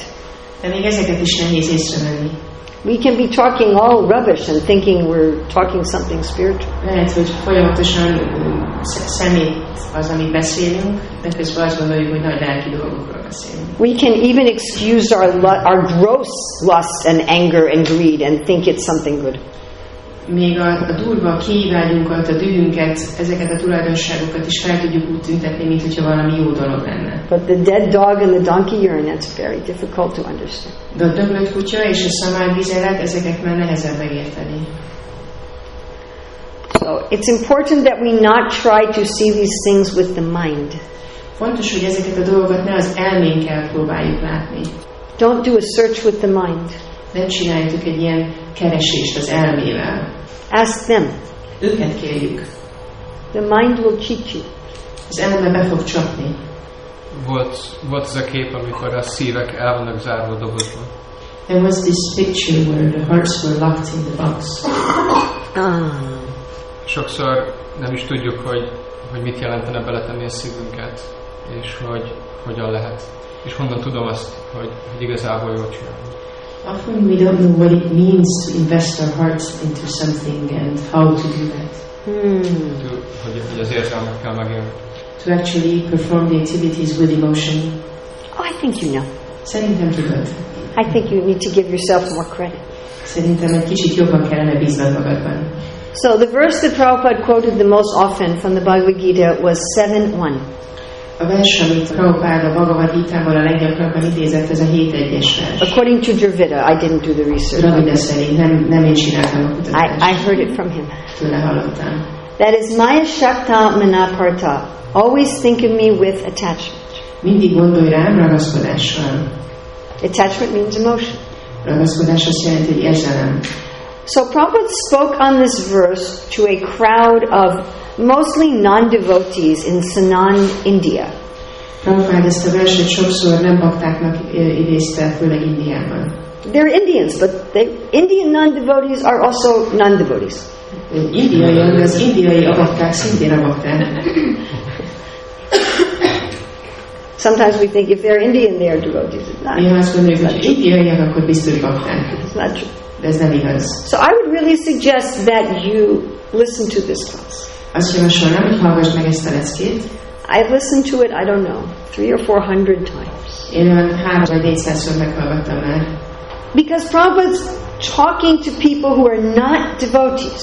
Mert Prabhupada olyanokhoz beszél, akik nem bakták. And he says to think of Krishna with attachment and emotion. És azt mondja nekik, hogy gondoljatok Krishnára szeretettel és ragaszkodással. That means he is expecting complete beginners to be able to do this. Ez azt jelenti, hogy Prabhupada azt mondja, hogy a teljes kezdők is képesek erre. We all know how to have attachment. Mindannyian tudjuk, hogy hogy kell ragaszkodni. We are attached to other people. Ragaszkodunk másokhoz. Maybe we are attached to animals. Lehet, hogy ragaszkodunk állatokhoz. Many years ago in Back to Godhead, I wrote an article, Don't be attached to your animals. Évekkel ezelőtt írtam egy cikket a BTG-be, és az volt a cím, hogy ne ragaszkodj az állatokhoz. The magazine got the most letters ever in its history because of that article. Emiatt a cikk miatt az egész történelme folyamán a magazin a legtöbb levelet kapta. And most of them were critical. És a legtöbb ilyen kritikai levél volt, kritikus. At that time, Jayadvaita Swami was the editor, and he said, yes, controversy is good. És akkor Jayadvaita Swami volt a szerkesztő, és akkor mondta, hogy igen, jó, hogyha vannak viták. And I read the article so many times. Sokszor elolvastam a cikket. I couldn't find anything philosophically wrong. Nem találtam benne semmilyen filozófiai hibát. I had also written another article, Don't be attached to your children. Írtam egy másik cikket is, hogy ne ragaszkodj a gyerekeidhez. Nobody complained. Senki sem panaszkodott.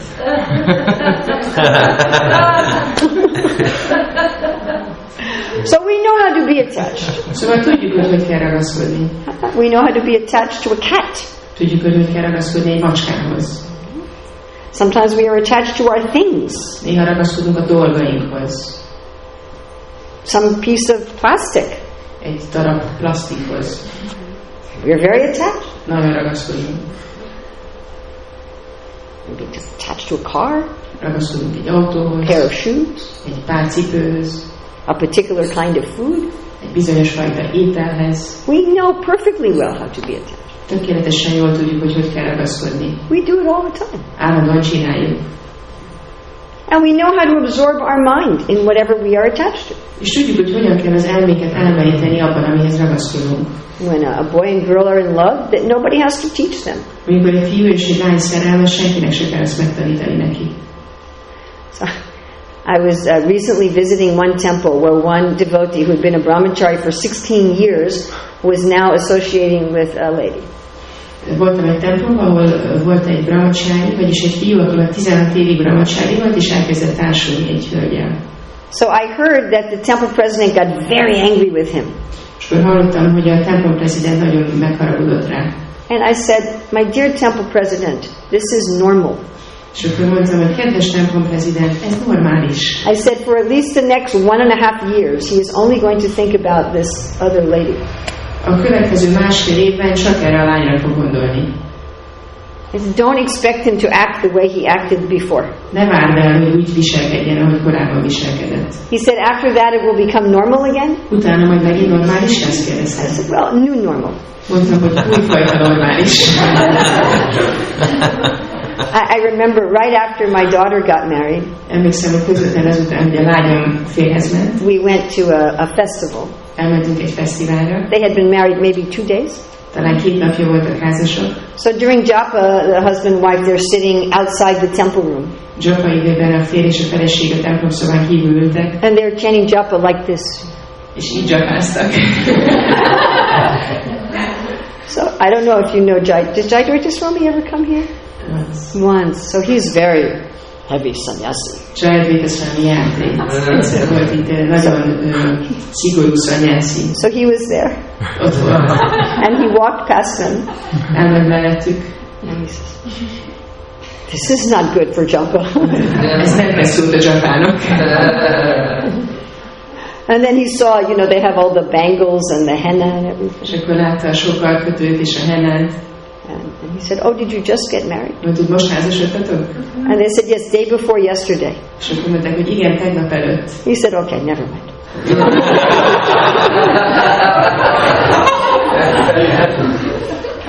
So we all know how to do this attachment. Szóval mindannyian tudjuk, hogy hogy kell ragaszkodni. We do it all the time. Állandóan csináljuk. So how are we going to do it for Krishna? Hogy fogjuk Krisnáját csinálni? We'll discuss this actually tomorrow Erről majd beszélünk holnap. with the commentary for verse 11. A 11. vershez fűzött kommentár kapcsán. Yes. Különböző könyvek javasolják, hogy hogyan tanulmányozzuk őket, hogyan használjuk őket, mikor használjuk őket, mint a Bhagavatam minden nap, Bhagavad Gita, vagy az intelligencia tanulmányok, és más könyveknek van más speciális. Ez a könyv, illetve ez a vers, hogyan érdemes használni a mindennapi életében, aki kint él, bent él, szóval erről egy picit, hogyha Different scriptures usually specify how they are to be read, like the Bhagavatam says it should be read every day, or the Bhagavad Gita says that if you read it, you worship Krishna with your intelligence. So is there any specific instruction connected to this book that would say when we should read this, how often we should read this, whether we live in a temple or outside? It does. There is some in the 12th verse. A 12. versben van erről valami. 2, maybe 3 requirements. 2 vagy 3 dolog. 2 definitely, and the third maybe. 2 határozottan, 1 meg talán. So one of them is to sing the verses with a sweet voice. Az egyik az, hogy édes hangon énekeljük a verseket, Therefore we are singing them. ezért énekeljük őket. Second is trying to understand their meaning.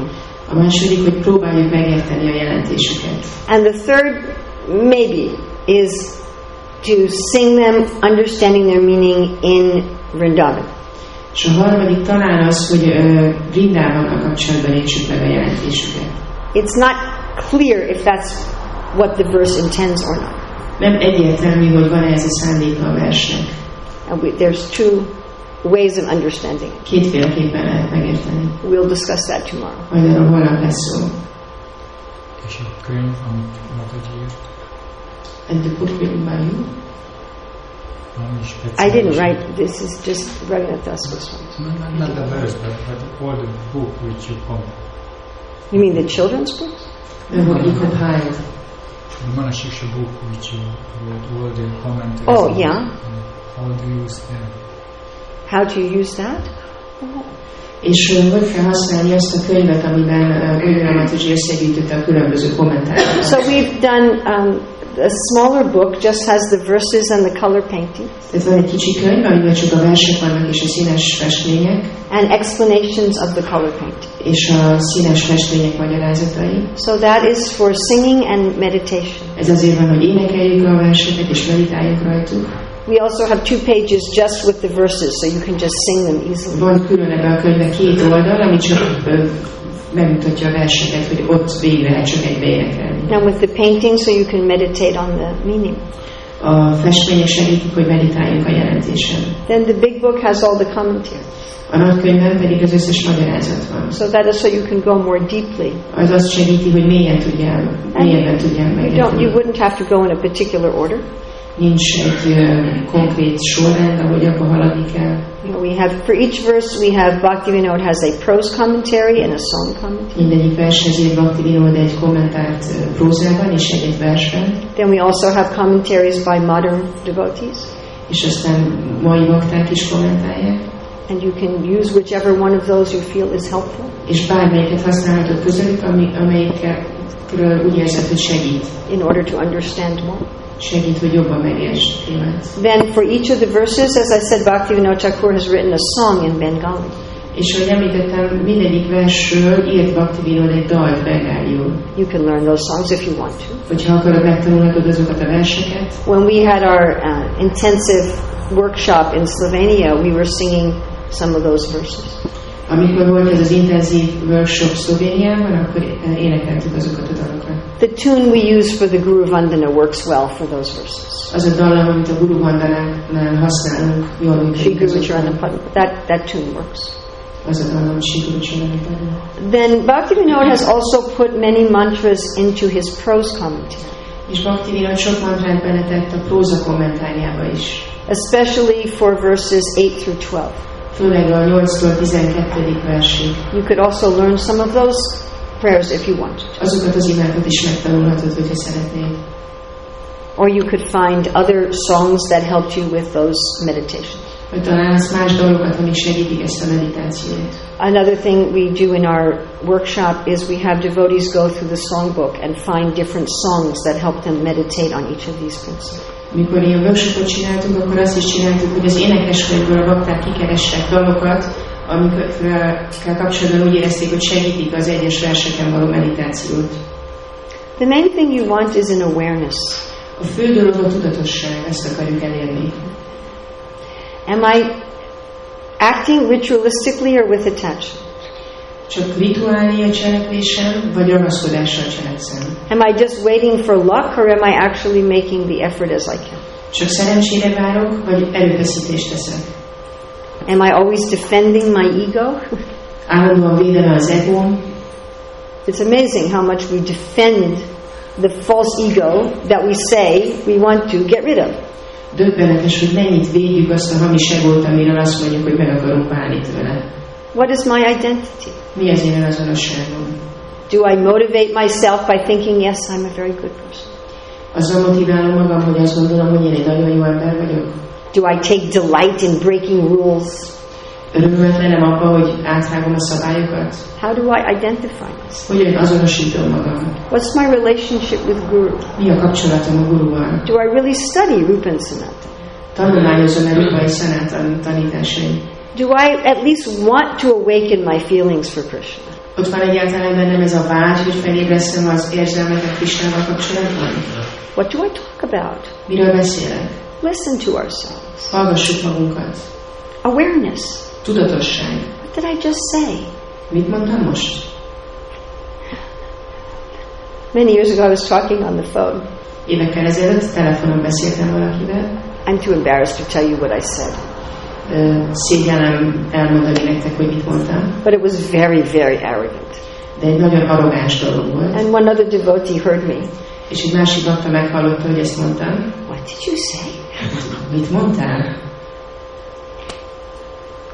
Now it's a joke. Most már csak viccelünk ezzel kapcsolatban. But what do we say? De mit mondunk? Pay attention. Figyeljünk rá. What am I doing? Csinálok. Do I make excuses for doing the wrong thing? Kifogásokat keresek, amivel megmagyarázom, hogy miért csinálom a helytelen dolgot. Do I think I need to do things that are wrong? Érzem azt, hogy szükségem van arra, hogy olyan dolgokat csináljak, amik helytelenek. And this morning one devotee wrote me a very rude message. Ma reggel egy bakta írt nekem egy ilyen nagyon boromba üzenetet. I said, maybe you can say you're sorry. És akkor mondtam, hogy lehet, hogy bocsánatot kérhetnél. And they wrote, oh, I'm having so many problems in my life. És akkor azt írtam, hogy annyi nehézség van az életemben. So I'm allowed to be rude. Úgyhogy lehetek boromba.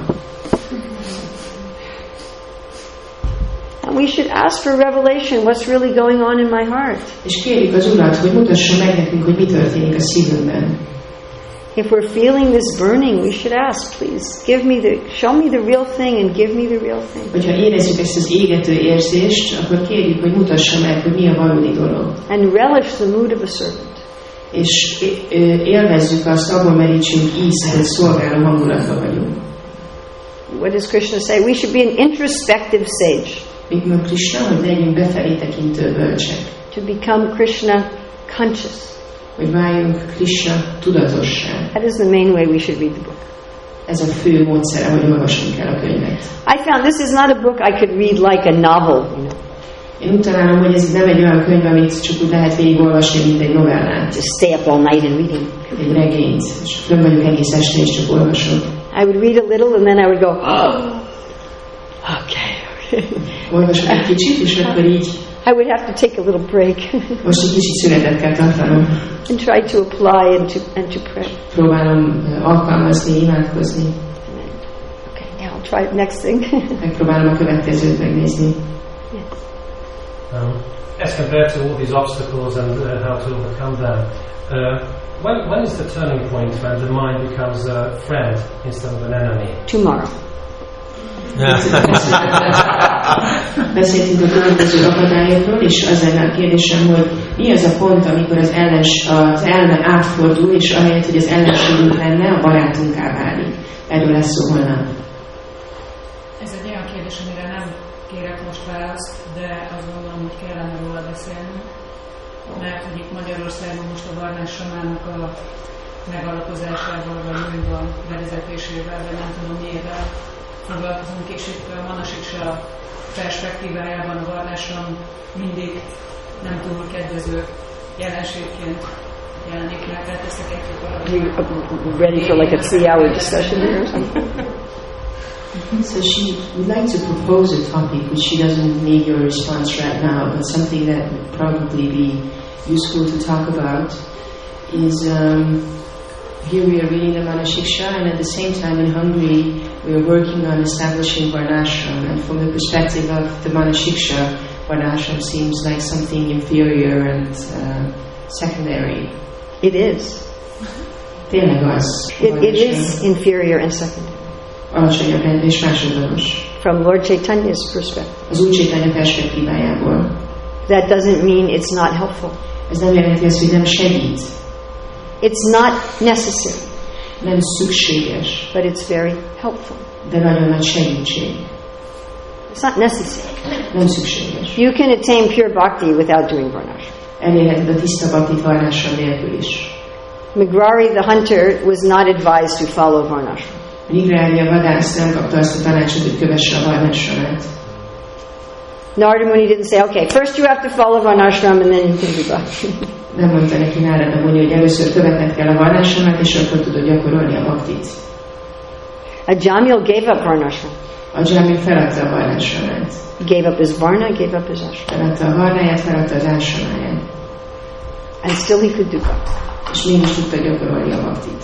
So it's not dependent. Tehát nem függ a varnashramtól. If we think bhakti is dependent on varnashram, then we are no longer have pure bhakti. Hogyha azt mondjuk, hogy a bhakti a varnashramtól függ, akkor már nem tiszta bhakti gyakorlunk. Karma gana anavratam. You cannot cover your bhakti with karma and gana. Nem fekteted be a bhaktidat karmával és gyánával. But they're not forbidden. De nem tilos. They're not the fire, but they're like the iron rod in the fire. Nem a tűz, hanem olyan, mint amikor a vasrudat beteszed a tűzbe. But it would be very helpful. De nagyon nagy segítség. If we want to make all of Budapest Krishna conscious, it will really help if we bring in some elements of Varna and Ashram.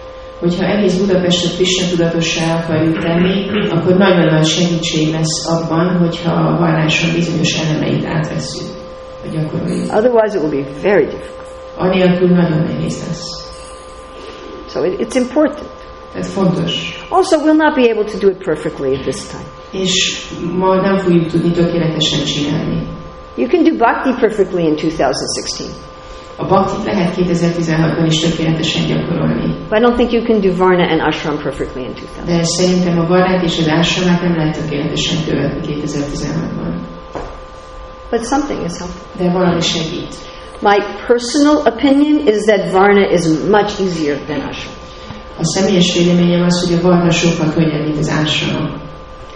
There's already in the world a theoretical acceptance of some of the main principles of Varna. A varna alapvető elveivel kapcsolatban már van egy elméleti nyitottság a világban. But the world is moving fast away from ashram. De a világ nagyon gyorsan távolodik el az ashramától. Even with the devotees. Még a bakták között is. If you preach to non-devotees about ashram, they would just walk out the door. Hogyha nem baktáknak prédikálsz az ashramról, akkor csak kisétálnak az ajtón. If you preach about Varna, they would be open. Ha a varnának prédikálsz, akkor nyitottak lesznek. I think we could do Varna. Szerintem a varnát tudjuk csinálni. Then, gradually, maybe a little ashram. És aztán talán fokozatosan egy kis ashram. If I were to preach now about ashram, you would all just leave. Én, hogyha itt most az ashramától prédikálnák, kimennétek.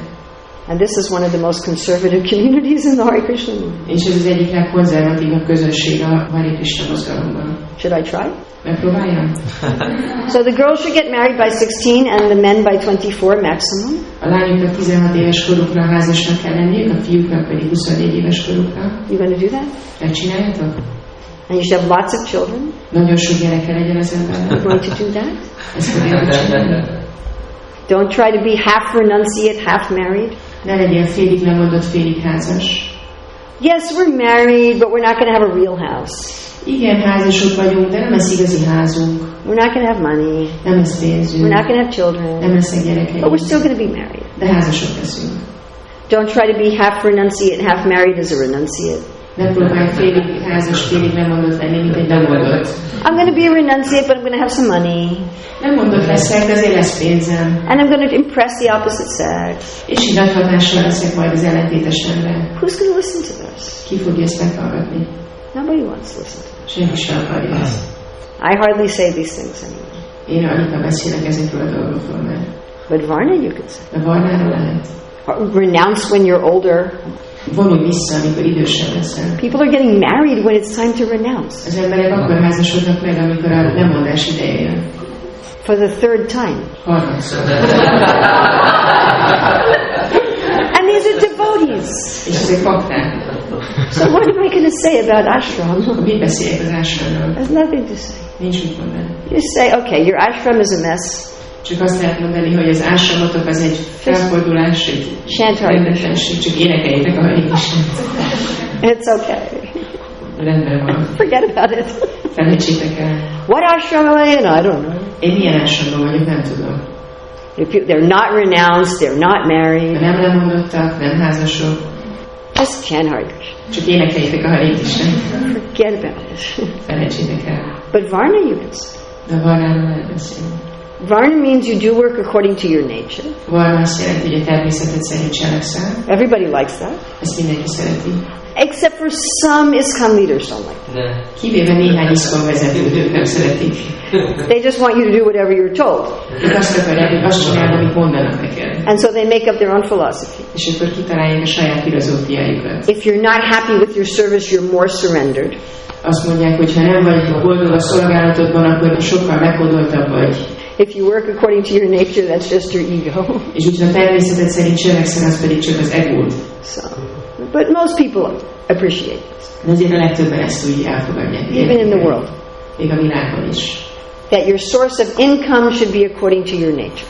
Hogy a jövedelmet forrása az a természetednek legyen megfelelő. That's not difficult to preach. Ezt nem nehéz prédikálni.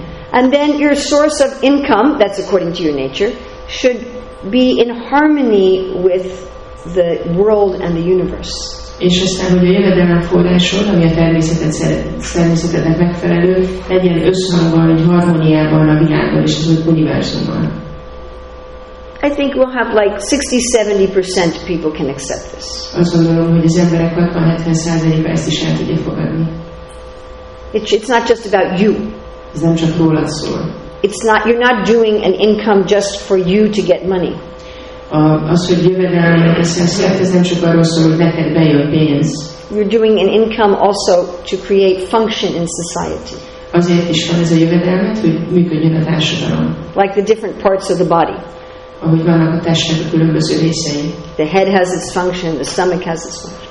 Megvan a fejnek a szerepe, a gyomornak a szerepe. And Prabhupada said that the materialistic idea of varna is that my occupation is part of the universal body of God. És Prabhupada mondta, hogy ez az elképzelés a varnáról, hogy az én munkámnak része van az univerzum testében. And bhakti is my occupation is for the service of the supreme form of Bhagavan. A bhakti pedig a legfelsőbb forma Bhagavan szolgálatában az én elfoglaltságom. So in sociology this is called functionalism.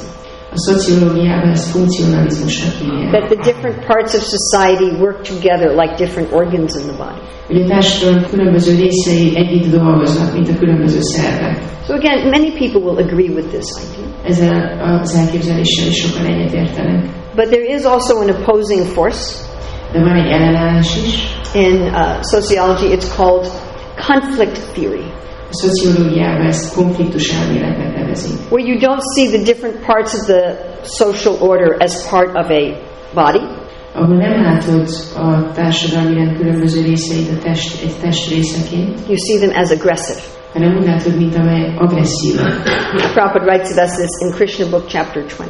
A 20. fejezetben a Krishna könyvben ír erről Srila Prabhupada. That materialists see the world as very aggressive. Hogy a materialisták a világot nagyon agresszívnek látják. So there's two parts of conflict theory. A konfliktus elméletnek két része van. One is communist and one is feminist. Az egyik a kommunista, a másik a feminista. So the communists think that the classes are in conflict. A kommunisták azt mondják, hogy az osztályok között van konfliktus. And the feminists think the genders are in conflict. A feministák azt gondolják, hogy a nemek között van konfliktus. So even if you are against women's liberation, még hogyha a női egyenjogúság ellen is gondolkozol, if you see the world as a conflict between men and women, then according to sociology you are a feminist. Hogyha a világot úgy látod, hogy az a nők és a férfiak konfliktusáról szól, akkor feminista vagy. It's a different view of the world. Ez egy másféle világnézet. So our view of varna is not conflict.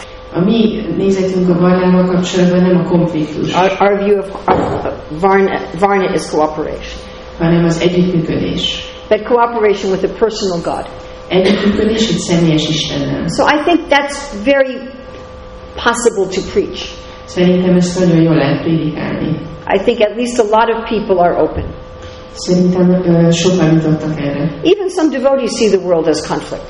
Még bakták között is van, aki konfliktusként látja a világot. But that's not actually the view of a devotee. De igazából nem ez lenne egy baktának a nézőpontja. So then I see the third principle of varna. És úgy látom, hogy a varnának a harmadik elve is how you do your occupation. Az, hogy hogyan végzed a munkát. Are you a protector or an exploiter? Védelmező vagy kihasználó? So I think in theory everybody will agree that we should do our occupation as a protector and not an exploiter. Azt gondolom, hogy elméletben mindenki egyet tud érteni azzal, hogy a munkánkat mint védelmező kellene végezni, nem mint kihasználó. At least everyone else should do. Legalább mindenki másnak így kéne dolgoznia. But at least theoretically everybody can accept this. De legalább elméletben mindenki el tudja ezt fogadni. If your area is knowledge, you should protect knowledge. Ha a tudás a területed, akkor védelmezd a tudást. You shouldn't use knowledge to manipulate people. Ne használd a tudást arra, hogy manipulálj másokat. Just like people study psychology so they can sell you products. Akik a pszichológiát tanulmányozzák, hogy el tudjanak adni különböző termékeket. If your area is people, you should protect people and not exploit them. Hogyha a területed az emberek, akkor védelmezd őket, ne kihasználd őket. If your area is the natural resources, I can show you actually. Why don't I show you something? If you want 5 minutes, I can show you. Szállnatok elég 5 percet, If you want to leave, you can leave also. Akinek mennie kell, az elmensz. So what is their area? I'm sorry, this is in English. Elnézést, az angolul van. I wasn't prepared. Nem voltam felkészülve. So, you, please excuse me. Bocsássatok meg. So this is the areas they protect. Ezek a területek, amiket védelmeznek. The Brahmins protect knowledge. A brahmanák a tudást védelmeznek. Satriyas protect people. A satriák az embereket. The Vaishyas protect natural resources and animals. A természetes erőforrásokat és az állatokat. The Shudras protect the arts, the crafts and the skills. A sudrák pedig a művészeteket, a kézművességet és a kétkezi munkát. What do they produce? És mit termelnek? The Brahmins produce wisdom and guidance.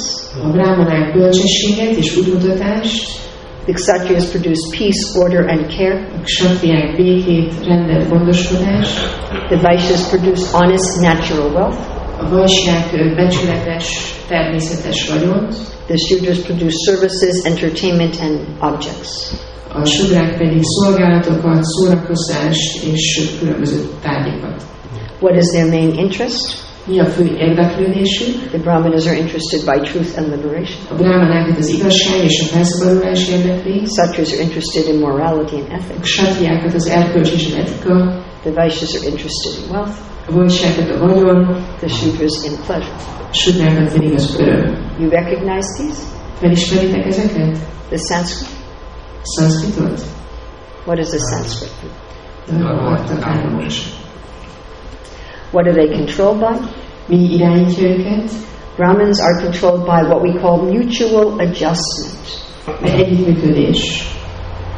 The Kshatriyas are controlled by ethics and norms. A ksatriákat az etika és a szabályok vezetik, The Vaishyas by competition. a vajsjákat a verseny, And the Shudras by rules and a laws. sudrákat pedig a szabályok és törvények. This we could introduce. Ezt be tudnánk vezetni. I think that's possible. Szerintem ez lehetséges. And it would be very helpful. És ez nagyon hasznos lenne. Is it absolutely necessary? Abszolút szükséges. Even if you don't know what is your varna, Még ha nem is tudod, hogy mi a varrád, you can still do that. még mindig tudod csinálni a baktit. Isn't that nice? Nem jó ez? Bhakti is independent. A bakti független. Bhakti doesn't wait for you to figure out all these other things. A bakti nem vár, hogy kitalálj ezeket a dolgokat. Materially, your life can be a complete mess and you can still go back to God. Anyagilag az életed lehet egy teljes kudarc, mégis visszamehetsz Istenhez. Isn't that nice? Nem jó ez? Raghunath Goswami ki, Bhaktivinoda Thakur ki, Srila Prabhupada ki. Urmila mataji ki.